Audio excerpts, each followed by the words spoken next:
that King Solomon wrote. And he's really trying to find the meaning of life. All right, and that's interesting, right? Because we're all on our own journey trying to find our meaning for being on earth, our reason for being on earth. And so today we're going to dive even deeper into that, because the chapter we're going to go over today, Solomon is exploring all these different things that you can do on earth, trying to find meaning in each one of these things.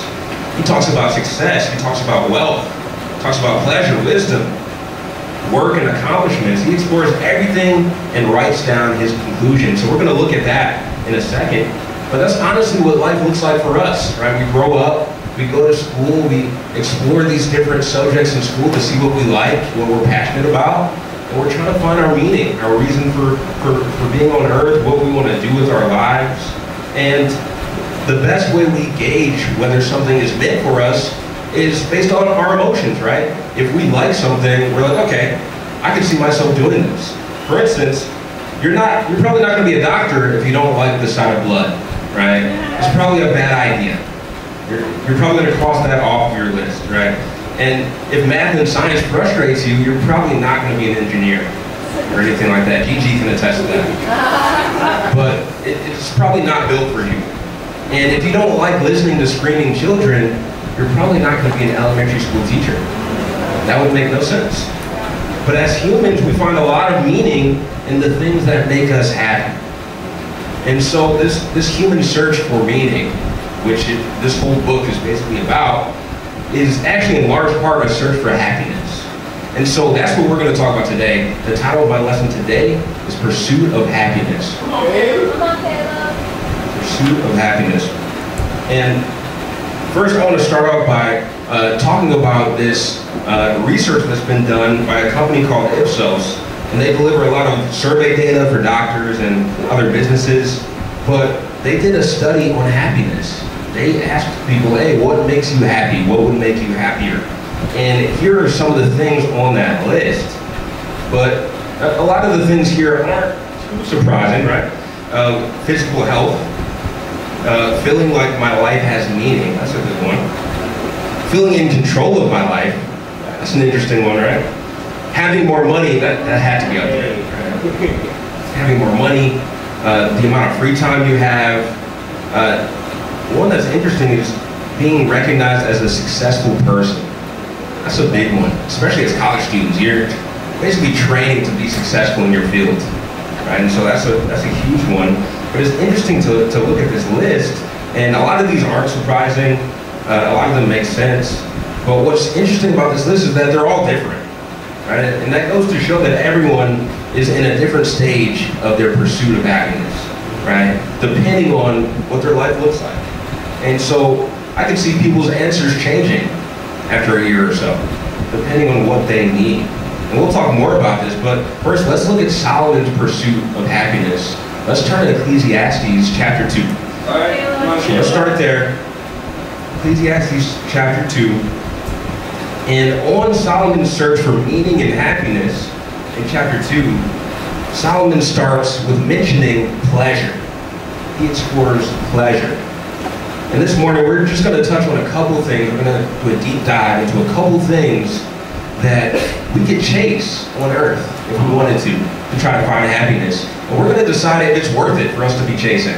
Does that sound good? Yeah. But we're going to start with pleasure, because Solomon starts with pleasure in this chapter. But the first thing we're going to look at is chasing pleasure worth it? Right? Chasing pleasure. Well, let's start in Ecclesiastes chapter 2. Starting in verse 1. And Solomon says, I said to myself, come now, I will test you with pleasure to find out what is good. But that also proved to be meaningless. Laughter, I said, is madness. And what does pleasure accomplish? I tried cheering myself with wine and embracing folly, my mind still guiding me with wisdom. I wanted to see what was good for people to do under the heavens during the few days of their lives. And we're going to skip down to verse 10. But he says, I denied myself nothing my eyes desired. I refused my heart no pleasure. My heart took delight in all my labor, and this was the reward for all my toil. Yet when I surveyed all that my hands had done and what I had toiled to achieve, everything was meaningless. A chasing after the wind. Nothing was gained under the sun. We'll stop there, but wow. Solomon comes to a conclusion pretty quickly here. But we see that Solomon literally denied himself no pleasure. He chased all sorts of pleasure. He chased it all. And the only conclusion he came up with was that it's all meaningless. Nothing was gained from him chasing pleasure. But let's personalize this a little bit. What are some forms of pleasure that we could chase after today? Right, a big one you probably hear all the time, something we don't talk about much, but sexual pleasure. Right, it's something a lot of people chase after. It's idolized and glorified. It's put on this pedestal, and you see it in most movies, most TV shows, a lot of music you listen to. And another form of pleasure that's prevalent today is folly, which is kind of being carefree, doing whatever you want without worrying about the consequences. And we've all craved that at some point as college students. You just want to do nothing and not worry about the consequences. But as college students, some of these forms of pleasure can look like wild parties, clubbing, getting drunk, smoking, living reckless, carefree. Maybe it looks like laziness. Maybe it looks like overindulgence, right? Sleeping in when you want, answering whatever texts are convenient for you, watching 8 hours of Netflix if you want, ignoring any commitments you had, right?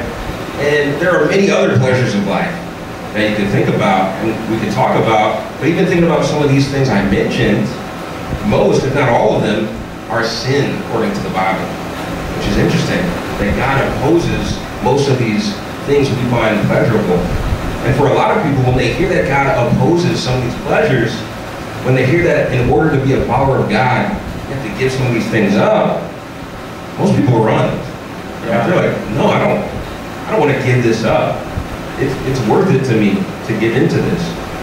They believe they'll find something more, they'll find more happiness and meaning in these pleasures than they do in God.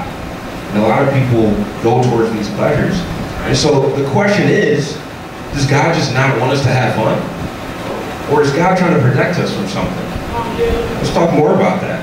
But thinking about these pleasures I listed off, starting with sexual or romantic pleasure, right, and overindulgence, on the surface, the world glorifies these things. They look fun, right? They look great. But thinking about these, a lot of them can cause pain and heartbreak, if you think about it. And this human chase for sexual pleasure, for instance, it can lead to ended relationships, broken marriages, infidelity, separated families, harassment, insecurities, overdependence, broken trust, and all different types of emotional trauma. And that's what can happen when people pursue sexual pleasure and don't pursue anything else. And the more you indulge in this type of pleasure, the more you're going to want from it. It's a never-ending trap. That's what it is. But it's becoming a lot more normalized today. And it all starts with the media we consume. The adult entertainment industry is worth over $58 billion. Wow. That goes to show that people all over the world are chasing sexual pleasure. Finding identity in their body count, who they've been with, or how attractive they are. Right? That's real. That's all college students talk about nowadays. And even talking about other forms of pleasure, right? Partying, drinking, that's super prevalent. I'm looking at a bunch of studies. I did a lot of research on college drinking, and from research, we find that 80% of college students drink every year. And if you think about it, less than 50% of college students are of age. So there's a lot of underage drinking going on, and about 50% of full-time students drink alcohol within this month from this study. And 27% of college students engaged in binge drinking. So this is prevalent, right? But what happens from this is some of these other statistics. Over 3 billion college students a year drive under the influence. It's dangerous. Over 600,000 students are assaulted by another student who was drunk. These are the statistics that come from people pursuing these pleasures. Over 22,000 students a year are hospitalized for drinking too much alcohol. And over 1,500 students die every year from drinking too much alcohol. This is prevalent today. These are our colleges, right? This is what's going on. And so, as enticing as these pleasures can be, is it really worth chasing after? Is it worthy of our time? Will you really be happy if you pursue this pleasure? And maybe some of us are chasing pleasure right now, trying to find happiness. And a good question to ask yourself is, have you really found meaning by chasing these pleasures? Or are you just settling for something less than what you could have? A lot of the time, people chase pleasure to help them cope with the worries of this life. And I've done this plenty of times, trying to cope. Life can be stressful, all the responsibilities, schoolwork, bills, and sometimes it can be tempting to use our pleasures as an escape. Right? It can be so easy to go to our pleasures. But the question is this the best way to handle our worries? As someone who's made this mistake a bunch of times, I can tell you guys, it's really not worth it. There's definitely a better way. Pleasure is only temporary anyway. It might help you escape for a little while, but then, after everything's said and done, you're back with the same worries and responsibilities you had before you gave into the pleasure. And now you have less time because you spend time giving into the pleasure. Right? So, pleasure, it's only a temporary fix. It doesn't really fulfill you. And God isn't trying to take away our fun. You see that God's trying to protect us. God's way is just way better than our way. He doesn't remove pleasure from the equation entirely, but he has a specific plan for physical intimacy within a marriage. Right? He has a specific plan for enjoying alcohol, right? But not giving into it, right? Not giving into drunkenness, but to just enjoy it in moderation, not to make it something we idolize, rely on, or find meaning in. But sometimes we get impatient and we decide not to trust in God's plan. We don't actually believe that chasing these pleasures are meaningless, so we'd rather test it out ourselves, right? And for me, whenever I make a purchase of any kind, and Julia knows this, but whenever I'm about to make a big purchase, I do a lot of research. I don't know if you're the same way, but I'm looking at Amazon reviews, I'm looking at YouTube reviews. I'm like, okay, let me see if this is worth what I'm paying for, right? And so I did this with my laptop. It's an amazing laptop. It's a Razer Blade 15-inch. I don't know if you know what I'm talking about here. It's a gaming laptop. I bought it because I was an engineering major and I really needed something to run computer-aided design. And so you gotta have a great graphics card. All right, I'm nerding out, but it's a great laptop, and usually the lifespan of a laptop is about 4 to 5 years. It's on its 7th year right now and it's still kicking. You know what I mean? I did a lot of research for this laptop, but let's say I didn't do any research, or I did research but I ignored the reviews. And let's say I found like a laptop, it kind of looked like an iMac, right? A MacBook Air or whatever, and you know, but it wasn't. It was a Windows laptop. It was for 300 bucks. It had 2-star reviews, and it had some crazy reviews. Right here, I have an example here. Let's say people were like, yeah, it only charges to 50% capacity. The battery's crazy. The keyboard doesn't work, right? It jammed after a few days, and it said some other things. And I was like, you know, that happened to them, but it might not happen to me, right? Let's say I did that, and I got the laptop, and it did all these things that the review said. The second day, my space bar got jammed. I couldn't make complete sentences on it. And the battery, you know, it was so weak that if I unplugged the laptop, it just died. Right? Let's say that happened to me. That would be my fault, right? Because I saw the reviews, I saw everything that people were saying, and I just ignored them. I was like, oh, it won't happen to me, right? But here we see a 0-star review from Solomon. Solomon's like, hey, all these pleasures, they're meaningless. 0 stars, don't do it, right? We could see this and be like, that was him, but maybe not me. Let me just see what these pleasures are all about first. And that can be us sometimes because, you know, as Gen Z, we'd rather just experience it ourselves sometimes. But Solomon's saying, hey, guys, you be chasing after all these pleasures, but it's all meaningless. All of it is meaningless. Look at my 1-star review, right? And Solomon's not the only one that says these pleasures are meaningless, right? This is written all over Scripture, that these pleasures will not fulfill you. Yeah. And that's like God putting a 0-star review on it, right? That's like if Bill Gates was like, hey, this laptop is the worst laptop ever. And he's the creator of Windows. If he's reviewing another Windows laptop, you're gonna believe him, right? And in the same way, God is like, guys, I created life. Here's how you should live it, right? Are you gonna believe that review? Are you gonna believe what God says? Are you gonna take it into your own hands?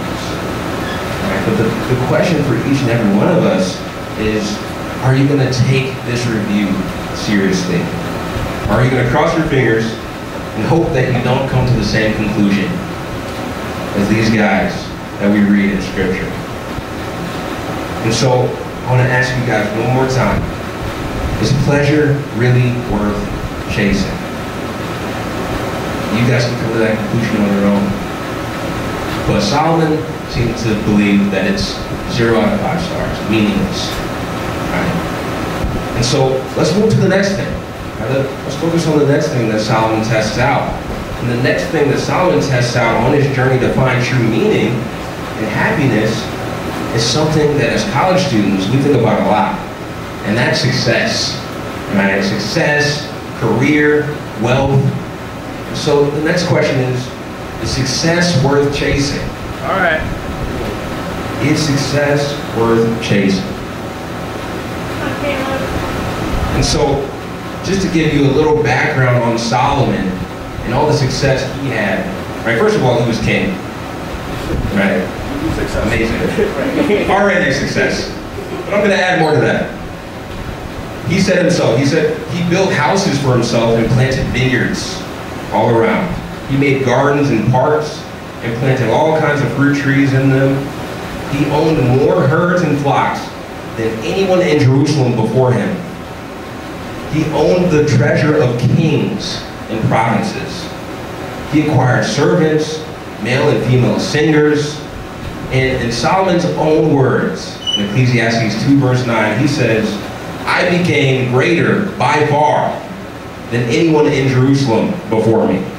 So these are his own words. That's a lot of success. And he became greater by far than anyone before him. That's saying a lot. So if there's anyone who can tell us what it's like to have achieved success, it's Solomon. Right. All right. But let's see what Solomon says about chasing success. Let's read it in Ecclesiastes 2 verse 17. You guys still with me? Yeah. All right, let's read. Ecclesiastes 2 verse 17. And he starts very deep with this one. He says, so I hated life. Wow. Because the work that is done under the sun is grievous to me. All of it is meaningless, a chasing after the wind.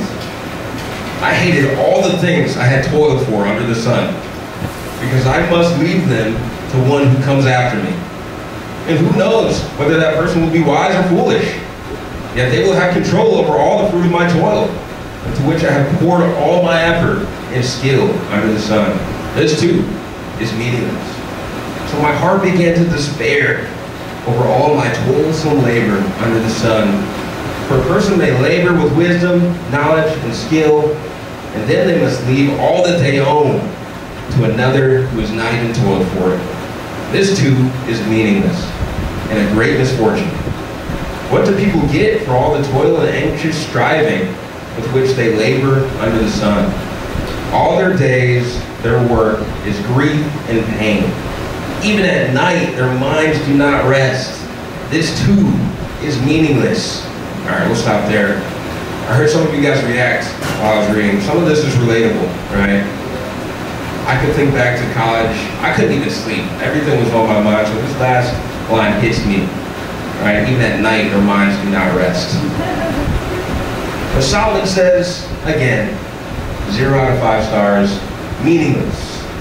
And we have a very strong statement from Solomon. He's saying that while he was chasing all the success in the world, he started to hate life because he found all the hard work he did to be meaningless. And Solomon isn't necessarily saying that all work is meaningless, right? But he's saying that drawing meaning and worth from your status and achievements is meaningless. Right? It's only temporary. You're gonna have to give it to the person behind you, your descendants, right? And today it's so easy to get pulled into making your career your identity. Right? Finding meaning in your net worth or your status, your job status. And most of you haven't started your careers yet, but you're in college, you're training for your career. And it can be intimidating seeing all the other students be ahead of you, right? The students with internships already and jobs lined up after college. I remember seeing that as a senior in college. I didn't have any work experience. I didn't even really have a resume. Yet I'm seeing all these students set up, right, to make a lot of money out of college. And it can be intimidating. It can push you to want to chase after success and wealth. And it can be so easy to compare and have your jealousy motivate you to chase success and wealth and prioritizing that over anything else. And today, a lot of wealth and success is shown through social media in the form of traveling. Right? I've seen so many social media posts with people going to Europe and Asia and going on cruises and vacations, and they're kind of flexing, and it can be like, oh, I want that too. You know, I'm just too broke for it. Let me chase success. Right? But that's just another form we see a lot of. And this is still something I struggle with sometimes too. And I want to talk a little bit about my good friend Adam. And we've been friends since middle school. He's my friend from Michigan. He's not Christian, he's actually Jewish. But we go way back, we're good friends. And recently, he was in New York visiting his uncle. And so he invited me to his uncle's place. He sent me the address. And on the address, I see penthouse number 4. I'm like, wait, penthouse? I'm going to a penthouse right now? And so I go to the address, and his uncle lives in this lavish penthouse in Chelsea, Manhattan. And I'm like, what is going on, right? I like it, but wow, how do I get one of these, right? And so I go up the elevator, it opens up to this grand, open concept kitchen into the living room with windows, with the skyline of New York. You can just see out of it. And I'm like, what does he do for a living? Oh my goodness. Come to find out he's a lawyer. And I'm like, oh, okay, makes sense. I'm like, maybe I need to go back to school or something. But it can be so easy to get pulled into that and be like, oh, I want this. I really want, let me chase after wealth. Let me chase after success. And, you know, to add on top of that, his cousins were in the penthouse too, and we were getting to know each other, and they were telling me about their summer travels. And they went all over Europe. And what hit me is that they went to Rome, right?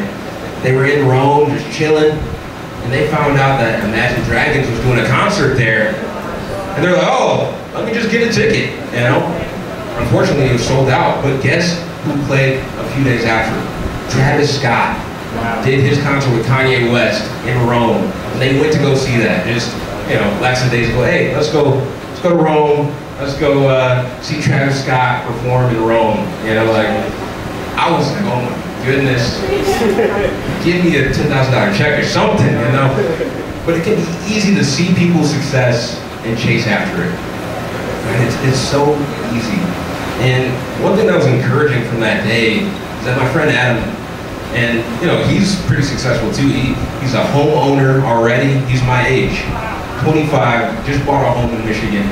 And so he's doing well for himself too. It can be easy to compare in those ways. But he encouraged me, because he knows what I've been doing. I've been sharing that I'm working for the church full time. And one thing that stuck with me is he said, I respect what you're doing because you're really working to help people and you're giving back. It's just a different focus. And that's what he told me. And it put it back into perspective. It's like, all right, no need to compare successes, right? I just have a different focus. Right? And that's what it's all about, a different focus. And so, is chasing success and wealth worth our devotion and commitment? That's the question we come back to. All right. And according to Solomon, no, right? He hated life because of it. No, -1 stars, it's meaningless. But there's a big difference between chasing success and wealth versus working hard in your career. Because God wants us to work hard in our career. In Colossians 3:23, it says, whatever you do, work at it with all your heart as working for the Lord. Right? So God wants us to work hard and wants us to use our talents and skills to make a difference. That's what he gave us talents and skills for. But what's the difference between someone who's working hard in their career for the Lord and someone who's chasing success within their career? And honestly, it's a different emphasis on priority. It's what you prioritize. Someone who's working hard for the Lord in their career will actively prioritize God over their career. But someone who's chasing success will prioritize their career over God. It's that simple, but it can be hard to see sometimes in your life. And so I just want to name off a few examples of this, but if it's a habit for you to miss church meetings, to go to work, or to prepare for class because you procrastinated, then you're probably chasing success over God. That's an example of that. If you're compromising your integrity by cheating on a test or copying homework to get better grades in class, then you're chasing success over God. Wow, good point. If you make it on time to work in class every day, but constantly stroll into church late, then you just might be prioritizing success over God. If you go shopping consistently, but have a hard time giving back financially to God, then you're probably prioritizing wealth over God. If you find time to finish all of your assignments, but can't find time to read your Bible consistently, then you might be prioritizing success over God. If you have career goals and financial goals, but haven't come up with any spiritual goals, then you might be prioritizing success over God. But what is your priority? Is it pleasure? Is it success? Or is it God? Because what you prioritize is what you're going to chase after. And you want to chase after something that has meaning. At the end of your days, you don't want to be like Solomon and be like, oh, everything I did was meaningless. Right? You want to chase after something meaningful for your life. Chasing pleasure just isn't worth it. It's temporary, and most of the time it causes more harm than good. Chasing success isn't worth it either. Wealth is temporary. You're going to have to give it up when you die. And success and possessions are temporary. And Solomon also talks about chasing knowledge in this chapter, which we won't touch on very much. But he says that's also meaningless. Very simple. No matter how much knowledge we have, after we die, where does the knowledge go, right? It's meaningless. So where do we go from here? If all this is meaningless, where can we go, right? We're in this pursuit of happiness, but how do I get happiness? I still haven't gotten the answer, but let's get the answer here. I won't leave you guys hanging. But let's go to Ecclesiastes 2, verse 24.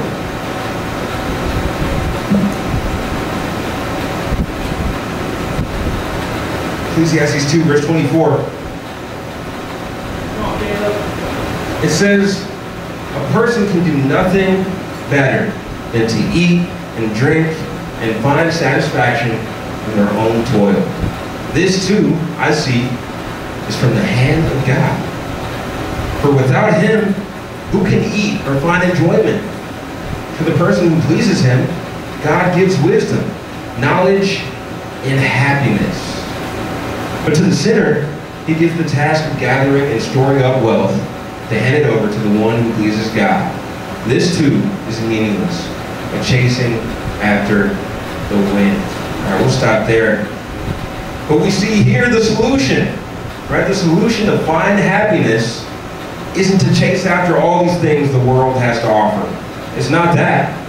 It's to chase after pleasing God. That's what it says here. And what does it look like to chase after a relationship with God? Maybe for you that might mean to study the Bible and learn more about who God is. Maybe it means learning about what pleases God and what doesn't please God. Maybe you already know what pleases God, but you haven't really been putting it into practice and you want to do that more. Maybe for you it looks like relying more on God through prayer. Maybe it means taking the leap of faith and committing to be a disciple, committing to follow God. Maybe for you it means to stop chasing after these other things, like pleasure and success, and learning to be grateful for the things God has given you. But what does it look like for you to chase after a relationship with God? Because what Solomon is saying here is that all we need to do is please God and enjoy the little things he gives us. That sounds great. And the difference between chasing those other things and chasing God is that all these other things, pleasure, success, wealth, knowledge, they're all temporary. They're all incomplete without God in the picture. But God is eternal. God is everything. God is forever. God is everything, everywhere, all at once. And because we're made in his image, God places this desire for eternity in our hearts. Nothing temporary is meant to fulfill us in the first place. God alone is where we find purpose and fulfillment. And as we finish up here, I want to go to Ecclesiastes chapter 3, verse 11.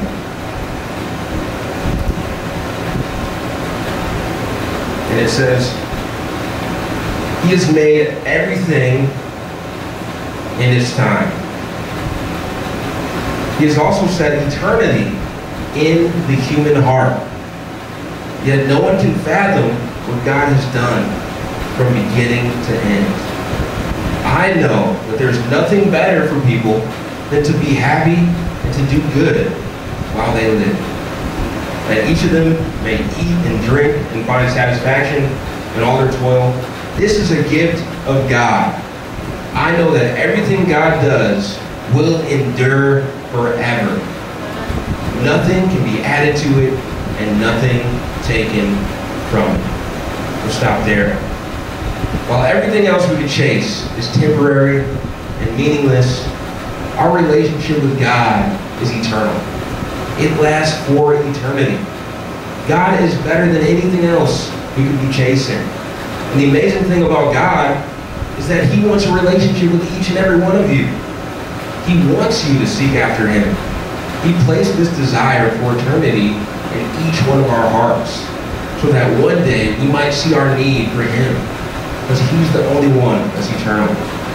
So that in our pursuit of happiness and in our journey to find meaning in our lives, we won't settle for anything less. And we won't settle for anything meaningless or temporary, but that we find our eternal and loving God who gives us true fulfillment and happiness. Thank you, God.